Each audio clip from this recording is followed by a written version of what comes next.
When I first started training at USKS over 10 years ago, I had no idea how much they would teach me. Not only in martial arts skills, but in life skills as well. I would make friends, conquer fears, and so much more. And now I wish to share these times which mean so much to me with you all now. Now, to make it to black belt, we have to start at the beginning, white belt. I started there about 10 years ago. I was young and I was really only interested in the play times that came after the classes. In the beginning, you were taught basic things like how to make a fist, how to punch, how to kick, stances, that sort of thing. Weren't very entertaining, but they established the basics. Once you start moving on, you start getting more and more advanced techniques. And the way that you would move up in rank was through a belt test. In order to make it to the belt test, you had to earn bars. Bars were kind of like mini requirements, mini tests that you would do. Every 3 months, you would get 3 new requirements that you had to learn in order to make it to the next belt, and then a 4th bar, which showed that you had increased mastery over all 4 of them that you had before. From there, you would test, and you would earn each bar. You had your black, blue, and red, and then once you had gotten all 3 of those, you could test for your yellow bar. Yellow bar is just kind of a gloss over of, have you learned all 3 of these requirements, and have you shown improved mastery over all 3? Once you earned your yellow bar, you were ready to move up to your next belt. Now, each belt test had a pre-test section and a physical test section.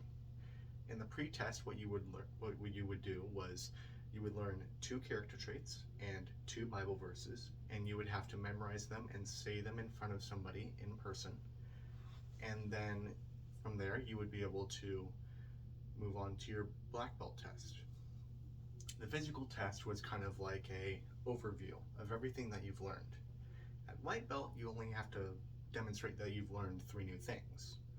But each test gets more and more difficult because you're learning more and more requirements every time you do it. And every time that you take a new belt test, not only do you have to remember every trait and all of those requirements, you also have to demonstrate that you've improved in each of them. Oh my God. Aside from belt tests, you also have other sections and other things that you can do.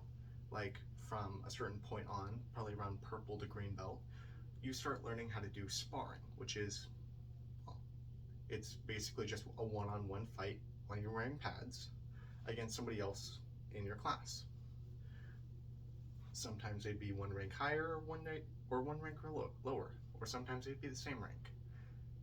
It was kind of random, but it was basically just to show that you had demonstrated self-control. You weren't punching anybody in the face, you weren't driving your kicks all the way through the other person, making them run out of air, but just simple sparring so that they know you can kick without hurting somebody too badly, and you can control how much power you put into your punches and such. Now, once you start getting onto the blue belt area, you start learning newer things. You don't just learn things like katas, which is kind of like a sword stance, but for a martial art that uses no weapons, or a self-defense technique. You will also start learning things like stick defense or knife defense, where somebody will come at you with like a rubber stick or foam stick or knife, and you have to learn specific defenses for those. You start learning more advanced katas, which are longer, have more difficult moves, that sort of thing. Then, once you make it to red belt, you start senpaiing. It's kind of a weird word, but it basically means to assist with another class, usually with the younger kids that are at white belt. And when you're red-white, you usually just take a kid off to the side, help them with warm-ups, help them do stances, punches, sort of thing that you would learn when you were white belt. But as you start moving up the ranks, red and red-black, you would start to take more of a leading role in the class. Before, you were only an assistant to the sensei. When you get to red-black, you start becoming more of a sensei. finally, we make it to the black belt test. In the black belt test, there's a pre-test and a physical test, like everything else.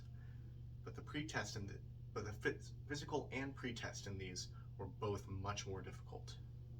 The pre-test, not only did you have to memorize all of the character traits that you had before for every single belt, and 2 new ones plus the Bible verses, you also had to memorize all of the Bible verses that came with the previous belt's character traits. It was a lot, and it was really tough. Then there's also an essay that you need to do, along with a written test of how well do you know each Japanese command with regards to what stance, or kick, or punch, or knife hand, that sort of thing. You have to write out what each technique is in English versus what was given to you in Japanese. After that, you move on to the physical test. Now, in the first part of that physical test, you're testing with a bunch of other younger red belts and blue belts that are earning their red belts and such, along with the other people who are testing for black belt. It was kind of a large class, but it lasted for about 4 to 5 hours, and it's pretty grueling.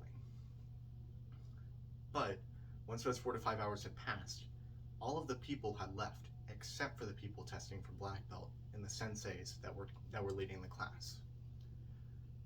From then on, you had to stay around for an extra hour to hour and a half, where you would then demonstrate a kata that you had made yourself, along with the breakdown and its name. And then you also had to demonstrate a bunch of advanced techniques, and you had to spar against other senseis to show that you were up to the skill level necessary to earn your black belt.